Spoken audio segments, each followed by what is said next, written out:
नमस्कार, जय Hind. All exam guide गुरु का यूट्यूब चैनल आप सभी देख रहे हैं। मेरा नाम है सुजीत पांडे। दोस्तों, आपके लिए लेकर आ गए हैं बहुत ही शानदार जीके के क्वेश्चन, सुपर फास्ट स्पीड में, कम समय में ज्यादा क्वेश्चन, और साथ ही साथ ये क्वेश्चन आपको एग्जाम में 100% आ सकते हैं। इनको रट लेना, बिल्कुल आ सकते हैं, बिल्कुल ज्यों के त्यों उठ के आ सकते हैं। करते हैं वीडियो को बिना देर के स्टार्ट। प्लीज सभी मिलकर वीडियो को लाइक कर दीजिए। जो जो अपनी जीके स्ट्रॉन्ग करना चाहता है, जीके के क्वेश्चन रेगुलरली पढ़ना चाहता है, तो प्लीज हमारे चैनल से जुड़ जाना और वीडियो को लाइक जरूर कर देना। पहला क्वेश्चन, रॉयल टाइटल एक्ट 1876 में 76 के पारित होने के दौरान ब्रिटिश प्रधानमंत्री कौन थे?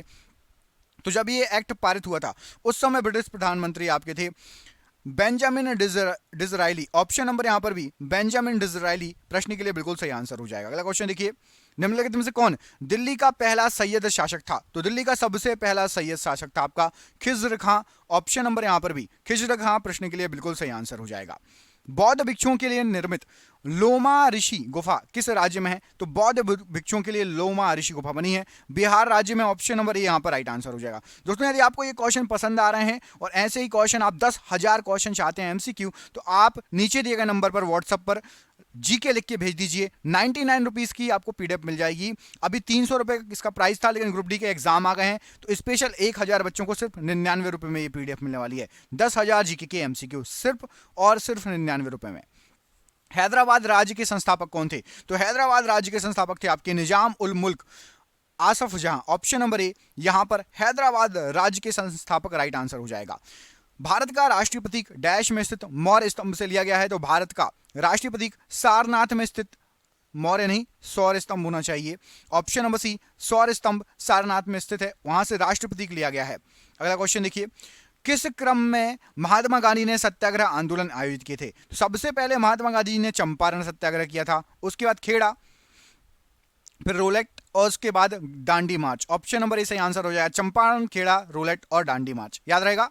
क्वेश्चन एग्जाम में वेरी आईएमपी क्वेश्चन पूछ सकता है आपके लिए। निम्नलिखित प्रसिद्ध स्मारकों में से किसको पैलेस ऑफ विंड्स कहा जाता है? तो पैलेस ऑफ विंड्स, या इसका हिंदी नाम ही हो जाएगा हवा महल। ऑप्शन नंबर बी हवा महल को पैलेस ऑफ विंड्स कहा जाता है प्रश्न के लिए। Option number B right answer है। निम्नलिखित में से किस मुगल सम्राट को दरवेश या जिंदा फकीर के नाम से जाना जाता है? तो जिंदा फकीर कहा जाता है इनमें से आपका औरंगजेब को। ऑप्शन नंबर ए औरंगजेब को जिंदा फकीर के नाम से जाना जाता है। निम्नलिखित में से कौन सा अखबार लाला लाजपत राय द्वारा शुरू नहीं किया गया था? नहीं किया गया था पूछा है। तो देखिए, द पीपल, द पंजाबी और रीजनरेटर ऑफ आर्यावर्त ये सभी किए गए थे। यंग इंडिया ये लाला लाजपत राय जी द्वारा शुरू नहीं किया गया था। ऑप्शन नंबर यहां पर भी राइट आंसर है। अकबर के शासन के दौरान सैन्य कमांडरों को डैश के नाम से जाना जाता था। तो सैन्य कमांडर अकबर के शासन के समय जो थे उनको फौजदार कहा जाता था। ऑप्शन नंबर यहां पर डी फौजदार प्रश्न के लिए राइट आंसर हो जाएगा। किस गवर्नर जनरल के कार्यकाल में अंग्रेजों ने पैरामाउंटसी की नीति अपनाई थी? तो पैरामाउंटसी की नीति जो अपनाई गई थी लॉर्ड हेस्टिंग्स के समय अपनाई गई थी। Option number B Lord Hastings right answer है। प्लासी की लड़ाई डैश के बीच लड़ी गई? तो प्लासी की लड़ाई लड़ी थी सिराजुद्दौला और ब्रिटिश सेना के बीच। ऑप्शन नंबर बी सिराजुद्दौला और ब्रिटिश सेना राइट आंसर हो जाएगा। निम्नलिखित प्राचीन सभ्यताओं में से सबसे बड़ी सभ्यता कौन सी है? तो सबसे बड़ी प्राचीन सभ्यताओं में से इनमें से जो ऑप्शन दिए गए हैं, सिंधु घाटी सभ्यता सबसे बड़ी सभ्यता थी। ऑप्शन नंबर सी सिंधु घाटी सभ्यता राइट आंसर है। राजघाट डैश का स्मारक है? तो जो राजघाट है ये महात्मा गांधी जी का स्मारक है। ऑप्शन नंबर ए महात्मा गांधी जी का स्मारक है राजघाट। जलियांवाला बाग नरसंहार के लिए कौन सा ब्रिटिश अधिकारी जिम्मेदार था? तो जलियांवाला बाग नरसंहार के लिए general Dyer option number A जिम्मेदार था। ऑप्शन नंबर ए यहां पर राइट आंसर हो जाएगा। कांग्रेस के किस अधिवेशन में असहयोग आंदोलन को अपनाया गया था? तो कांग्रेस का वो अधिवेशन था आपका नागपुर अधिवेशन 1920। इसमें असहयोग आंदोलन को अपनाया गया था। Option number D. शिवाजी पर पेशवाओं की विजय के बाद मराठा साम्राज्य की राजधानी डैश बन गई थी। तो जब पेशवाओं की विजय हुई थी तो उसके बाद मराठा साम्राज्य की राजधानी ये पुणे शिफ्ट हो गई थी। ऑप्शन नंबर ए पुणे प्रश्न के लिए राइट आंसर हो जाएगा। निम्नलिखित में से कौन सी पुस्तक ज्योतिबा फुले द्वारा लिखी गई थी? तो ज्योतिबा फुले के द्वारा इनमें से गुलामगिरी पुस्तक लिखी गई थी। ऑप्शन नंबर बी गुलामगिरी पुस्तक ये ज्योतिबा फुले के द्वारा लिखी गई थी। सोमनाथ मंदिर किस राज्य के तट पर स्थित है? तो सोमनाथ मंदिर जो स्थित है ये गुजरात राज्य के तट पर स्थित है। ऑप्शन नंबर यहां पर भी गुजरात राइट आंसर है। अंग्रेजी शिक्षा अधिनियम 1835 किस आयोग की रिपोर्ट पर आधारित था? तो ये जो था ये आधारित था, आपका राइट आंसर हो जाएगा यहां पर प्रश्न के लिए। ऑप्शन नंबर बी मैकाले का मिनट, इस पर आधारित था अंग्रेजी शिक्षा अधिनियम। ऑप्शन नंबर बी यहां पर राइट आंसर है। किस लड़ाई के बाद ईस्ट इंडिया कंपनी ने भारतीय राज्यों में निवासी नियुक्त करना शुरू किए थे? तो निवासी नियुक्त करना भारतीय राज्यों में बक्सर की लड़ाई के बाद स्टार्ट कर दिए थे। किसने? ईस्ट इंडिया कंपनी ने। ऑप्शन नंबर यहां पर सी राइट आंसर हो जाएगा। भारत में पहला मुगल सम्राट कौन था? तो भारत के अंदर पहला मुगल सम्राट था आपका बाबर। ऑप्शन नंबर यहां पर भी बाबर प्रश्न के लिए बिल्कुल सही आंसर हो जाएगा। सारनाथ में पाए जाने वाले मौर्य स्तंभ शीर्ष को किसके नाम से जाना जाता है? तो सारनाथ में आपका सिंह चतुर्मुख स्तंभ शीर्ष है। ऑप्शन नंबर बी सिंह चतुर्मुख स्तंभ शीर्ष प्रश्न के लिए बिल्कुल सही आंसर हो जाएगा। डैश को अंबा विलास के नाम से भी जाना जाता है? तो अंबा विलास के नाम से जो मैसूर महल है उसको जाना जाता है। ऑप्शन नंबर ए मैसूर महल को अंबा विलास के नाम से भी जाना जाता है। गुजरात के उस आखिरी हिंदू राजवंश का नाम बताइए जिसका शासन 1244 से 1304 तक चला। तो वो आखिरी हिंदू शासक राजवंश था आपका वाघेला राजवंश, वाघेला। ऑप्शन नंबर यहां पर ए प्रश्न के लिए बिल्कुल सही आंसर हो जाएगा। पुर्तगाली खोजकर्ता वास्को डी गामा की मृत्यु 1524 में कहां पर हुई थी? तो कोच्चि में वास्को डी गामा की मृत्यु हो गई थी 1524 ईस्वी में। ऑप्शन नंबर यहां पर सी राइट आंसर है। 1527 ईस्वी में खानवा के युद्ध में राणा सांगा को किसने हराया? तो खानवा के युद्ध में राणा सांगा को यहां पर राइट आंसर हो जाएगा प्रश्न के लिए बाबर के द्वारा हराया गया था। ऑप्शन नंबर डी बाबर प्रश्न के लिए बिल्कुल सही आंसर हो जाएगा। निम्नलिखित प्रसिद्ध व्यक्तियों में से भूदान और सर्वोदय आंदोलन के लिए किसे जाना जाता है? तो भूदान आंदोलन और सर्वोदय आंदोलन के लिए आचार्य विनोबा भावे जी फेमस है। ऑप्शन नंबर यहां पर ए राइट आंसर है। किसे भारत के लौह पुरुष के नाम से जाना जाता है? तो भारत का लौह पुरुष कहा जाता है वल्लभ भाई पटेल जी को। ऑप्शन नंबर यहां पर ए वल्लभ भाई पटेल जी राइट आंसर है प्रश्न के लिए। गांधी द्वारा सत्याग्रह सभा की स्थापना कब की गई थी? तो गांधी जी के द्वारा सत्याग्रह सभा की स्थापना 1919 में की गई थी। ऑप्शन नंबर यहां पर सी 1919 राइट आंसर हो जाएगा। लाहौर में बादशाही मस्जिद का निर्माण किसने कराया था? तो लाहौर के अंदर बादशाही मस्जिद जो बनी थी इसका निर्माण कराया था आपका औरंगजेब ने। ऑप्शन नंबर यहां पर भी औरंगजेब प्रश्न के लिए बिल्कुल सही आंसर हो जाएगा। ऋग्वैदिक काल में आर्यनी किसकी देवी थी? तो आर्यनी जो देवी थी ये वन की देवी थी। ऑप्शन नंबर सी वन की देवी राइट आंसर हो जाएगा। किस महल को डच पैलेस के रूप में जाना जाने लगा? तो डच पैलेस के रूप में मट्टनचेरी महल, ऑप्शन नंबर सी को जाना जाने लगा। बाल गंगाधर तिलक द्वारा होम रूल लीग कब शुरू किया गया था? तो होम रूल लीग ये 1916 में शुरू किया गया था। ऑप्शन नंबर यहां पर ए 1916 राइट आंसर है। डैश को सिंधु घाटी सभ्यता की सबसे पुरानी खोज कहा गया है या माना जाता है? तो राइट आंसर हो जाएगा आपका भिरडाना। ये सिंधु घाटी सभ्यता की सबसे पुरानी खोज मानी जाती है। ऑप्शन नंबर सी भिरडाना यहां पर प्रश्न के लिए बिल्कुल सही आंसर हो जाएगा। किसने महाबलीपुरम के भव्य रथ गुफा मंदिरों का निर्माण कराया था? तो महाबलीपुरम के भव्य रथ गुफा मंदिर का निर्माण नरसिंह, ऑप्शन नंबर यहां पर भी प्रश्न के लिए बिल्कुल सही आंसर हो जाएगा, के द्वारा कराया गया था। डैश के शासन में कैप्टन हॉकिंस और सर थॉमस रो ने भारत का दौरा किया था? तो कैप्टन हॉकिंस और सर थॉमस रो ये दोनों आए थे आपके जहांगीर के शासनकाल में। ऑप्शन नंबर यहां पर सी जहांगीर प्रश्न के लिए बिल्कुल सही आंसर हो जाएगा। अगला क्वेश्चन देखिए इसमें पूछा गया है सत्य के प्रयोग पुस्तक किसके जीवन पर आधारित है? तो सत्य के प्रयोग ये जो पुस्तक है ये मोहनदास करमचंद्र गांधी जी के जीवन पर आधारित है। ऑप्शन नंबर यहां पर सी मोहनदास करमचंद्र गांधी राइट आंसर है। निम्नलिखित में से कौन सा स्मारक स्थान युग्म सही है? एक कोई सुमेलित है, सही है बताना है। तो यहां पर राइट आंसर हो जाएगा आपका विक्टोरिया मेमोरियल, ये पश्चिम बंगाल में, केवल यही सुमेलित है। अब आपको बाकी सब कमेंट करके बताना कि नालंदा किस राज्य में पड़ता है, हवा महल किस राज्य में है और लाल किला किस राज्य में है। कमेंट बॉक्स में बताइए नालंदा कहां पर है, किस राज्य में, हवा महल किस राज्य में है, लाल किला किस राज्य में है, कमेंट करके बताइएगा। यूनेस्को द्वारा किस शहर को सिटी ऑफ म्यूजिक घोषित किया गया है? तो सिटी ऑफ म्यूजिक इस नाम से यूनेस्को ने राइट आंसर हो जाएगा वाराणसी को घोषित किया है। यहां पर आपका ऑप्शन नंबर सी वाराणसी को सिटी ऑफ म्यूजिक के नाम से यूनेस्को ने घोषित किया है। बारडोली सत्याग्रह में निम्नलिखित में से किसने प्रमुख भूमिका निभाई? तो बारडोली सत्याग्रह में सबसे प्रमुख भूमिका थी सरदार वल्लभ भाई पटेल जी की। ऑप्शन नंबर यहां पर ए सरदार वल्लभ भाई पटेल जी राइट आंसर है। किस क्रम में अंग्रेजों द्वारा व्यपगत का सिद्धांत या हड़प नीति डॉक्ट्रिन ऑफ लेप्स के तहत राज्यों पर कब्जा किया गया? तो सबसे पहले हड़प नीति के तहत सतारा, उसके बाद उदयपुर और लास्ट में झांसी। ऑप्शन नंबर ए सही आंसर है, सतारा, उदयपुर और झांसी। भारत में रैयतवाड़ी व्यवस्था की शुरुआत किसने की थी? तो रैयतवाड़ी व्यवस्था की जो शुरुआत की थी यह की गई थी आपकी अलेक्जेंडर रिड और थॉमस मुनरो। तो अलेक्जेंडर रिड और थॉमस मुनरो, ऑप्शन नंबर यहां पर सी प्रश्न के लिए बिल्कुल सही आंसर हो जाएगा। अगला क्वेश्चन देखिए आत्मसम्मान आंदोलन की शुरुआत किसने की? तो आत्मसम्मान आंदोलन की शुरुआत ईवी रामस्वामी नायकर जी ने की थी। Option number B, E V Ramaswamy Naicker ji आत्मसम्मान आंदोलन से संबंधित थे, शुरुआत की थी। किस धर्म के भिक्षुओं के लिए चैत्य और विहारों का निर्माण किया गया था? तो चैत्य और विहार ये बौद्ध धर्म के भिक्षुओं के लिए इनका निर्माण किया गया था। ऑप्शन नंबर बी, बौद्ध धर्म के भिक्षु राइट आंसर हो जाएगा। 1757 का विख्यात प्लासी का युद्ध वर्तमान भारत के किस क्षेत्र में लड़ा गया था? तो प्लासी जो है ये वर्तमान भारत के Paschim Bangal, option number A Paschim Bangal right answer हो जाएगा। निम्नलिखित में से कौन सी शैली भारत में मंदिर स्थापत्य शैली नहीं है? तो यहां पर आपको जो ऑप्शन दिए गए उसमें से शिव शैली ये मंदिर स्थापत्य शैली नहीं है। ऑप्शन नंबर बी, शिव शैली मंदिर स्थापत्य शैली नहीं है। अगला क्वेश्चन देखिए, इसमें क्या पूछा गया है? किस स्वतंत्रता सेनानी ने भारत को ब्रिटिश शासन से मुक्त करने के लिए आजाद हिंद फौज की स्थापना की? तो आजाद हिंद फौज की स्थापना सुभाष चंद्र बोस जी के द्वारा की गई थी। ऑप्शन नंबर सी, सुभाष चंद्र बोस जी राइट आंसर है।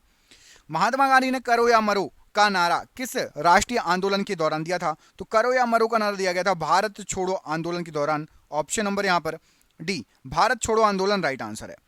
अलेक्जेंडर द ग्रेट की मृत्यु कब हुई थी? तो अलेक्जेंडर द ग्रेट इनकी मृत्यु 323 ईसा पूर्व में हुई थी। ऑप्शन नंबर डी, 323 ईसा पूर्व राइट आंसर है। मीनाक्षी मंदिर किस राज्य में स्थित है? तो मीनाक्षी मंदिर ये आपका तमिलनाडु में स्थित है। Option number B, Tamil Nadu right answer हो जाएगा प्रश्न के लिए। किस वायसराय के शासनकाल के दौरान दांडी यात्रा हुई थी? तो दांडी यात्रा जो हुई थी लॉर्ड इरविन थे उस समय viceroy. Option number D, Lord Irwin viceroy थे। आगरा का किला किस मुगल सम्राट ने बनवाया? तो आगरा का किला ये अकबर ने बनवाया। ऑप्शन नंबर यहां पर भी अकबर प्रश्न के लिए बिल्कुल सही आंसर हो जाएगा। 1739 का करनाल का युद्ध नादिर शाह और किसके बीच में लड़ा गया था? तो ये नादिर शाह और मोहम्मद शाह के बीच में लड़ा गया था। Option number B, Nadir Shah Mohammad Shah right answer है। अकबरनामा और आईन अकबरी द्वारा लिखित है। तो अकबरनामा और आईन अकबरी ये दोनों लिखी है अबुल फजल ने। ऑप्शन नंबर सी, अबुल फजल प्रश्न के लिए अकबरनामा और आईन अकबरी दोनों के लिए राइट आंसर है। किस वर्ष में सारागढ़ी का युद्ध लड़ा गया था? तो सारागढ़ी का जो युद्ध लड़ा गया था ये 1897 ईस्वी में लड़ा गया था। यहां पर ऑप्शन नंबर सी 1897 ईस्वी राइट आंसर हो जाएगा। दोस्तों यदि ये क्वेश्चन पसंद आ रहे हैं तो ये 10,000 जीके की पीडीएफ हमने बनाई है, उसमें आपको ये भी क्वेश्चन मिलेंगे और शानदार शानदार क्वेश्चन है। 10,000 क्वेश्चन, 300 रुपए प्राइस है, लेकिन सिर्फ 99 रुपीज में अभी मिल रहा है क्योंकि ग्रुप डी का पेपर चल रहा है। स्पेशल ऑफर है केवल 1000 बच्चों के लिए। पढ़ने वाले बच्चे व्हाट्सअप जरूर करिए। आपको ये नंबर यहां पर दिख रहा होगा स्क्रीन पर, इस नंबर पर आप चाहें तो व्हाट्सएप के थ्रू मंगा सकते हैं पीडीएफ, 99 रुपीज ओनली। निम्नलिखित में से कौन सा स्मारक स्थान युग्म सही है? कोई एक सही है। तो यहां पर गोलकुंडा का जो किला है ये हैदराबाद में है। ऑप्शन नंबर डी, ये तो बिल्कुल सही है, गोलकुंडा का किला हैदराबाद। बाकी ताजमहल, अलाई दरवाजा और लाल किला ये कहां पर है? कमेंट करके बताओ। ताजमहल कहां है, लाल किला कहां है, अलाई दरवाजा कहां है? ये सभी कमेंट बॉक्स में कमेंट करके बताइए। अर्थशास्त्र पुस्तक के लेखक कौन है, किसने लिखी? तो अर्थशास्त्र जो पुस्तक है कौटिल्य इसके लेखक हैं। ऑप्शन नंबर यहां पर डी, कौटिल्य प्रश्न के लिए बिल्कुल सही आंसर हो जाएगा अर्थशास्त्र की पुस्तक के लिए। महात्मा गांधी ने किस तटीय मैदान में नमक कानून को तोड़ा? तो महात्मा गांधी जी ने राइट आंसर हो जाएगा दांडी में जाके नमक कानून को तोड़ा था। ऑप्शन नंबर डी, दांडी प्रश्न के लिए बिल्कुल सही आंसर हो जाएगा। अगला क्वेश्चन देखिए, इसमें आपसे पूछा गया है कि भारत के महानतम चित्रकारों में से एक राजा रवि वर्मा किस राज्य से संबंधित हैं? तो राजा रवि वर्मा जी जो हैं ये राइट आंसर हो जाएगा। ये हैं आपके महाचित्रकार थे, कृषि केरल से संबंधित हैं। ऑप्शन नंबर डी, केरल प्रश्न के लिए राइट आंसर है। कांग्रेस का विभाजन कांग्रेस के किस अधिवेशन में हुआ था? तो कांग्रेस का जो विभाजन हुआ था ये कांग्रेस के सूरत अधिवेशन 1907 की बात है। ऑप्शन नंबर यहां पर भी राइट आंसर है। किस घटना के कारण जो गांधी जी ने असहयोग खिलाफत आंदोलन को समाप्त किया? तो गांधी जी के इन आंदोलन को समाप्त करने का जो कारण था वो था चौरी चौरा कांड। Option number C, Chauri Chaura कांड के कारण गांधी जी को ये आंदोलन समाप्त करने पड़े। कंदरिया महादेव मंदिर का निर्माण किसने कराया था? तो कंदरिया महादेव मंदिर जो निर्माण कराया गया था ये कराया गया था आपका चंदेलों के द्वारा। तो चंदेल मतलब ऑप्शन नंबर यहां पर सी, चंदेल प्रश्न के लिए बिल्कुल सही आंसर हो जाएगा। अगला क्वेश्चन देखिए, किस मंदिर के पास चारुपल्लम विलेज ऑफ इक्विलाइन स्थित है? तो चारुपल्लम विलेज ऑफ इक्विलाइन ये आपका राज राजेश्वर मंदिर के पास स्थित है। Option number B, Raj Rajeshwar मंदिर राइट आंसर है। मोठ की मस्जिद डैश के शासनकाल में बनी थी? तो मोठ की मस्जिद ये सिकंदर लोधी के शासनकाल में बनी थी। Option number D, Sikandar Lodhi प्रश्न के लिए राइट आंसर है। खिलाफत समिति का गठन अली बंधुओं ने कब किया था? तो खिलाफत समिति का गठन अली बंधुओं ने बॉम्बे में 1919 में किया था। ऑप्शन नंबर सी बॉम्बे में 1919 राइट आंसर है। हिंद स्वराज द्वारा लिखी गई है, तो हिंद स्वराज जो पुस्तक है ये मोहनदास करमचंद गांधी जी द्वारा लिखी गई है। ऑप्शन नंबर ए यहाँ पर राइट आंसर है। चोल राजवंश में किसानों की बस्तियों को किस रूप में जाना जाता था? तो चोल राजवंश में जो किसानों की बस्तियां थी उनको उर कहा जाता था। ऑप्शन नंबर डी उर किसानों की बस्तियों के लिए राइट आंसर हो जाएगा। किस राज्य में भगवान महावीर का जन्म हुआ था? तो भगवान महावीर का जन्म हुआ था आपका बिहार में। ऑप्शन नंबर यहां पर डी बिहार प्रश्न के लिए बिल्कुल सही आंसर हो जाएगा भगवान महावीर जी के लिए।